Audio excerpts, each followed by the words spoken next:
What breaks your heart that others can easily ignore? What wrong do you want to make right? When Nehemiah heard that the walls of Jerusalem were destroyed, that the walls of Jerusalem had fallen, Nehemiah sat down and wept and fasted and prayed. His burden became his assignment. We know he eventually built the walls of Jerusalem, but it didn't begin from building. And Nehemiah was not the only one who was told about the walls of Jerusalem. They told him the walls of Jerusalem had fallen. The moment that came to his attention, it became his burden. Nehemiah was not the only one who heard about the broken walls, but he was the only one whom the Bible says was burdened about the broken walls. He shared that burden with others, and they rebuilt the walls of Jerusalem. The Bible says in Nehemiah chapter 1 verse 3 and verse 4, and they said to me, the survivors who are left from the captivity in the province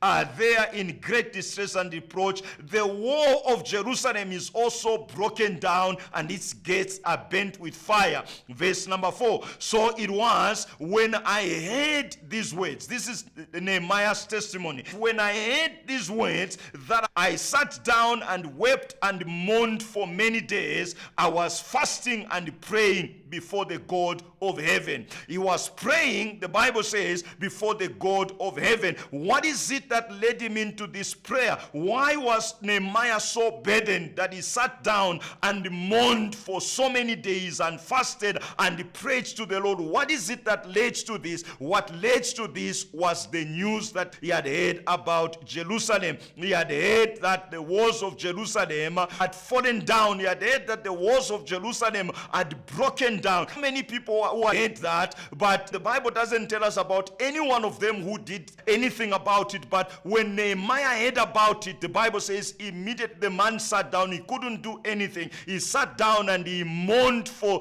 Jerusalem. He mourned for the city of God. And we know what happened eventually. He mobilized people and they went to Jerusalem and rebuilt the walls of Jerusalem.